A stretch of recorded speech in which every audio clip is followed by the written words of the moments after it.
शहर से काफ़ी दूर एक गांव के किनारे पर एक पुरानी और गंदी होती हुई हवेली खड़ी थी।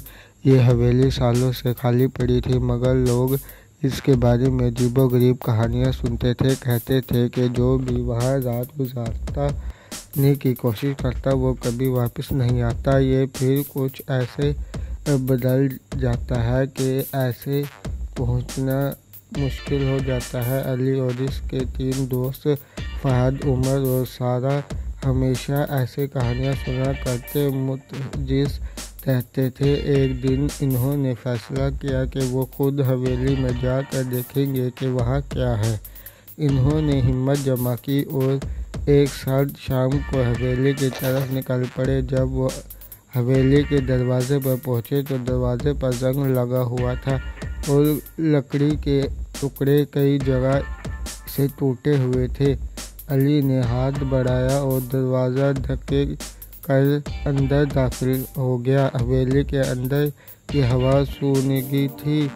इनके जिस्म में एक सर्द सी धूल गई। हर तरफ मिट्टी और पुरानी चीज़ें बिखरी हुई थी और दरवाजे पर पुरानी तस्वीरें लटक रही थी जिनके चेहरे दर्दनाक ले हुए चुके थे। इन्होंने एक दूसरे की तरफ देखा और कहा, क्या वाकई ये कुछ है? फहद ने हंसते हुए कहा, चलो देखते हैं। अगर हमें कुछ अजीब नज़र आया तो फ़ौरन निकल जाएंगे। वो आगे बढ़ने लगे, मगर अचानक एक दरवाज़ा धड़ आवाज़ आई। किसी ने ज़ोर से दरवाज़ा बंद कर दिया था।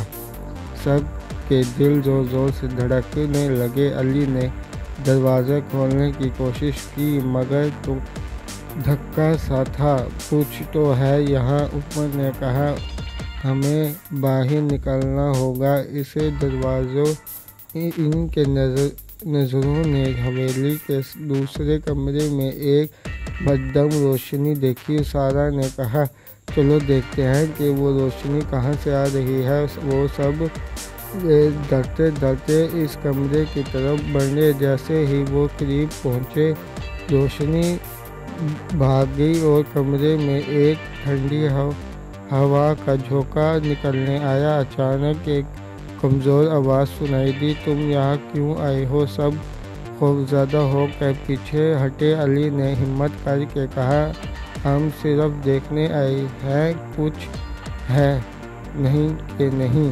आवाज़ दोबारा मगर इस बार ज़्यादा करीब से। ये जगह जिंदा नहीं है, तुम भी जिंदा नहीं रहोगे। फहद ने कहा, चलो यहाँ से निकलते हैं। मगर दरवाजे की तरफ जाने पर इन्हें महसूस हुआ कि ज़मीन हिल रही है और दीवारें ज़ोर ज़ोर से कांप रही है। एक धुआं सा कमरे में फैल गया और इनकी नज़रों के सामने एक पुराना शख्स नमूदार हुआ जिसके चेहरे पर पर्दा और गम के आसार थे। इसने कहा, मैं इस हवेली का मालिक था, वो मैं यहाँ फंस गया हूँ, तुम लोग भी यहाँ फंस जाओगे। अली ने पूछा, हिम्मत कैसे निकाली होगी? इस शख्स ने कहा, तुम्हें मेरे पीछे आना होगा।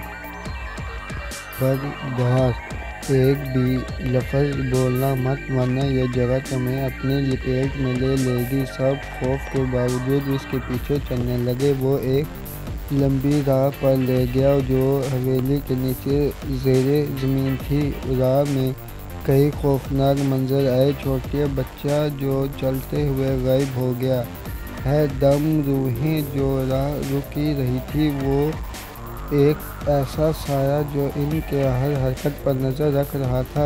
जब वो आखिर में एक बड़े कमरे में पहुँचे तो वहाँ एक पुरानी किताब पड़ी थी। शख्स ने कहा, ये किताब मेरी ख़ानदान की बदकिस्मती का राज है। अगर तुम इसे पढ़ लो तो तुम आज़ाद हो जाओगे, लेकिन ये ख़तरनाक है। अली ने हिम्मत करके किताब उठाई और पढ़ने शुरू की। जैसे ही वो पढ़ता गया हवेली के अंदर के फ़ज़ा बदलने लगे। पुरानी रूहें धीरे धीरे ख़त्म हो गई और रोशनी चली गई। किताब ख़त्म होने पर वो शख्स मुस्कराया और कहा, तुमने मुझे आज़ादी दिलाई, अब तुम भी आज़ाद हो। हवेली के दरवाजे खुद ब खुद کھل گئے اور وہ سب باہر نکل آئے۔ باہر نکل کر انہوں نے دیکھا کہ سورج نکل رہا ہے اور پوری حویلی روشن ہو گئی تھی۔ سب نے ایک دوسرے کو دیکھا اور جل کہ انہوں نے